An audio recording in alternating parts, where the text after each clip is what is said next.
১০৮ ১০৮টা নাম, আর তাও কিনা শুধু একজন দেবতার জন্য। ভাবা যায়? এটা কিন্তু শুধু একটা লম্বা লিস্ট না, এর পেছনে একটা দারুণ ব্যাপার আছে, একটা ধাঁধার মতো। চলুন তো এই উৎস থেকে আমরা এই রহস্যটা খুঁজে বের করার চেষ্টা করি। তো প্রশ্নটা হচ্ছে, কেন একজন দেবতার এতগুলো নামের দরকারটা কি? এই যে এতগুলো নাম, এর কারণটাই বা কি? এই রহস্যটা ভেদ করতেই কিন্তু আজকের এই আলোচনা। আর ইয়াকিন করুন, উত্তরটা বেশ অবাক করার মতো। তো এই উত্তরটা খুঁজে বের করতে আমরা কয়েকটা ধাপে এগোব। প্রথমে দেখব এই ১০৮টা নামের তালিকাটা, তারপর দেখব কিছু ভালোবাসার নাম, কিছু ঐশ্বরিক শক্তির নাম। এরপর সব মিলিয়ে একটা বড় ছবি বোঝার চেষ্টা করব। আর শেষে দেখব এই এতগুলো নামের আসল গুরুত্বটা কোথায়। আচ্ছা, তাহলে শুরু করা যাক আমাদের প্রথম পর্ব দিয়ে, এক দেবের ১০৮ নাম। চলুন দেখি এই প্রাচীন তালিকাটা আর তার পেছনের গল্পগুলো। এই যে, এটাই সেই তালিকাটা। দেখুন, প্রথমবার দেখলে মনে হবে কি আর আছে, শুধু কতগুলো নামের লিস্ট। কিন্তু আসল ব্যাপারটা লুকিয়ে আছে ঠিক পাশেই। খেয়াল করে দেখুন, প্রত্যেকটা নামের পাশে লেখা আছে নামটা কে দিয়েছেন। মানে মা যশোদা তাকে কি নামে ডাকতেন, বাবা নন্দ কি নামে, বা ধরুন ঋষি পরাশর তাকে কি নামে ডেকেছেন, সব লেখা আছে। তার মানে এটা শুধু একটা নামের লিস্ট না, এটা আসলে সম্পর্ক আর গল্পের একটা অসাধারণ আর্কাইভ। এই তালিকাটাকে ভালোভাবে বুঝতে হলে চলুন এটাকে কয়েকটা ভাগে ভাগ করে দেখি। প্রথমে আসি সেই নামগুলোতে যেগুলো খুব কাছের, খুব ব্যক্তিগত, তার পরিবার আর বন্ধুরা তাকে কি চোখে দেখতেন, কি নামে ডাকতেন, সেই নামগুলো। একটা উদাহরণ দিলে ব্যাপারটা খুব পরিষ্কার হয়ে যাবে। চলুন তালিকার একদম দ্বিতীয় নামটাই দেখি। এই নামটা দিয়েছেন তার মা যশোদা। আর শুধু এই একটা নাম থেকেই কিন্তু একটা অসাধারণ সম্পর্কের গল্প বেরিয়ে আসবে। নামটা কি? যদু বাছাধন, যদু বংশের আদরের ধন। কি মিষ্টি একটা নাম, তাই না?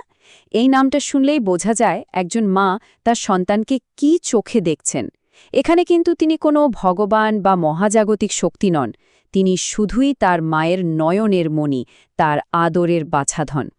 তো পয়েন্টটা হলো এটাই, এই নামটার মধ্যে দিয়ে আমরা কিন্তু কোনো জগৎপতিকে দেখছি না, আমরা দেখছি একজন মায়ের আদরের ছেলেকে। এই নামটা ক্ষমতার কথা বলে না, এটা বলে ভালোবাসার কথা, সম্পর্কের কথা। আর শুধু এই একটাই নয়, এমন আরও অনেক নাম আছে। যেমন তার বাবা নন্দ তাকে ডাকতেন নন্দের নন্দন বলে, নন্দের ছেলে। তার রাখাল বন্ধুরা ভালোবেসে বলতো ঠাকুর রাখাল। আবার তার সঙ্গী শ্রীদাম তাকে নাম দিয়েছিলেন রাধা রাজা। খেয়াল করে দেখুন, প্রত্যেকটা নাম এক একটা মিষ্টি ব্যক্তিগত সম্পর্কের গল্প বলছে। আচ্ছা, এতক্ষণ তো আমরা ভালোবাসার নামগুলো দেখলাম। এবার চলুন ছবির অন্য পিঠটা দেখি। এবার আমরা এমন কিছু নামের কথা বলবো যেগুলো ঠিক এর উল্টো। যেখানে আগের নামগুলো ছিল ব্যক্তিগত, এই নামগুলো তার বিশাল ঐশ্বরিক ক্ষমতার কথা বলে। এই নামগুলো দিয়েছেন ঋষি আর ভক্তরা, যারা তাকে বিশ্বব্রহ্মাণ্ডের অধিপতি হিসেবে দেখতেন। পার্থক্যটা বুঝতে এই দুটো নাম পাশাপাশি দেখুন। একদিকে নন্দের নন্দন, নন্দের ছেলে, আর অন্যদিকে ত্রিলোকের স্বামী, তিন ভুবনের প্রভু। ভাবুন একবার, একই ব্যক্তি কিন্তু পরিচয় দুটো একেবারে ভিন্ন। আর এই ভিন্নতাটা আসছে কোত্থেকে? আসছে দৃষ্টিভঙ্গি থেকে। কে দেখছে তার উপর নির্ভর করছে পরিচয়টা। তো এই যে এত শক্তিশালী একটা নাম, ত্রিলোকের স্বামী, এটা কে দিয়েছিলেন? চলুন আবার সেই সোর্সে ফিরে যাই। আমাদের তালিকা বলছে এই নামটা দিয়েছেন মহান ঋষি পরাশর। এখানেই কিন্তু দৃষ্টিভঙ্গির পুরো খেলাটা পরিষ্কার হয়ে যাচ্ছে। ত্রিলোকের স্বামী নামটার মধ্যেই এর অর্থ লুকিয়ে আছে। স্বর্গ, মর্ত্য, পাতাল, এই তিন জগতের অধিপতি। একজন ঋষির চোখে তিনি তো আর নন্দের নন্দন নন, তাই না? তার চোখে তিনি হলেন গোটা ব্রহ্মাণ্ডের নিয়ন্ত্রক। এই নামটা তাই শুধু ভালোবাসার নয়, এর মধ্যে মিশে আছে গভীর শ্রদ্ধা আর সম্ভ্রম। আর এমন আরও অনেক নাম আছে। যেমন দেখুন, বাসুকি তাকে বলেছেন দেব সৃষ্টি স্থিতি, যিনি এই দেব সৃষ্টিকে ধরে রেখেছেন। পুরন্দর বলেছেন দেব শ্রীগোবিন্দ। আবার দুর্বাসা মুনির চোখে তিনি হলেন জগতের হরি, অর্থাৎ গোটা জগতের প্রভু। প্রত্যেকটা নামই তার বিশালতার কথা বলে। তো আমরা দুটো দিক দেখলাম, তাই না? একদিকে কাছের মানুষেদের ভালোবাসা, আরেকদিকে ঋষিদের চোখে তার ঐশ্বরিক ক্ষমতা। এখন সময় হয়েছে এই দুটোকে একসাথে মেলানোর, আর তাহলেই কিন্তু আমরা ১০৮ নামের আসল রহস্যটা ধরতে পারব। একটা খুব সাধারণ কথা ভাবা যাক, আমরা নিজেরাও তো তাই না? বাবা মায়ের কাছে আমরা যেমন, বন্ধুদের কাছে কি ঠিক তেমন?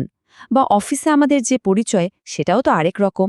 মানে একই মানুষ, কিন্তু সম্পর্ক অনুযায়ী আমাদের ভিন্ন ভিন্ন রূপ। কৃষ্ণের এই ১০৮টা নামও কিন্তু ঠিক এই ব্যাপারটারই একটা ঐশ্বরিক সংস্করণ। তাহলে পুরো ছবিটা কি দাঁড়ালো? মায়ের চোখে তিনি আদরের বাছাধন, বন্ধুর চোখে তিনি খেলার সাথী, ঠাকুর রাখাল, আর ঋষির চোখে তিনি ব্রহ্মাণ্ডের প্রভু, ত্রিলোকের স্বামী। এর কোনো একটা কি ভুল? না, কোনোটাই ভুল নয়। আসলে এই সবকটা দৃষ্টিভঙ্গি মিলেই তার আসল সম্পূর্ণ রূপটা তৈরি হয়। ঠিক যেমন একটা মোজাইকের ছবি, হাজার হাজার ছোট ছোট রঙিন টুকরো মিলে একটা বড় সুন্দর ছবি তৈরি করে। তার মানে শেষ পর্যন্ত আসল কথাটা হলো, এই ১০৮টা নাম কিন্তু শুধু নাম বা লেবেল নয়, এগুলো আসলে ১০৮টা সম্পর্ক, ১০৮টা ভিন্ন ভিন্ন দৃষ্টিভঙ্গি। প্রত্যেকটা নাম যেন একটা নতুন জানালা, যেটা দিয়ে আমরা সেই একই সত্তার একটা নতুন দিক দেখতে পাই। তো সব মিলিয়ে আমরা একটা ছবি পেলাম, কিন্তু প্রশ্ন হলো, এই যে এতগুলো নাম, এর গুরুত্বটা কি? এই প্রাচীন ধারণাটা থেকে আমাদের আজকের দিনে কি শেখার আছে? সবচেয়ে বড় শিক্ষাটা হলো, এই তালিকাটা বহুত্বকে উদযাপন করে। মানে এটা আমাদের বলে যে ঈশ্বর বা কোনো পরম সত্যকে কোনো একটা নির্দিষ্ট বাক্সে আটকে রাখা যায় না। তাকে অনুভব করার কোনো একটা মাত্র পথ নেই। একের জনের কাছে তার রূপ এক এক রকম, আর এই ভিন্ন ভিন্ন অভিজ্ঞতায় ব্যাপারটাকে এত সুন্দর করে তোলে। আর এই ১০৮ সংখ্যাটারও একটা বিশেষ মানে আছে। এই সংস্কৃতিতে ১০৮ সংখ্যাটাকে একটা পূর্ণতার প্রতীক হিসেবে দেখা হয়। তাই এই ১০৮টা নাম একসাথে মিলে একটা সম্পূর্ণ ছবি তৈরি করে। এমন একটা ছবি যা সব দৃষ্টিভঙ্গিকেই সম্মান জানায়, গ্রহণ করে। এটা আমাদের একটা খুব জরুরি কথা মনে করিয়ে দেয়। কাউকে বা কোনো কিছুকে যদি সত্যি সত্যি বুঝতে হয়, তাহলে তাকে শুধু একটা দৃষ্টিকোণ থেকে দেখলে চলবে না। যাওয়ার আগে একটা প্রশ্ন ভাবার জন্য রেখে যাই। আমরাও তো আমাদের কাছের মানুষদের কত নামে ডাকি, তাই না? আসল নাম তো আছেই, তার সাথে থাকে কত আদরের নাম, মজার নাম। কখনো কি ভেবে দেখেছি, এই যে এক একটা নাম, সেগুলো আমাদের সম্পর্কগুলো নিয়ে কি বলে? হয়তো প্রত্যেকটা নামের পেছনেই লুকিয়ে আছে আমাদের নিজেদের একটা বিশেষ গল্প, একটা বিশেষ অনুভূতি।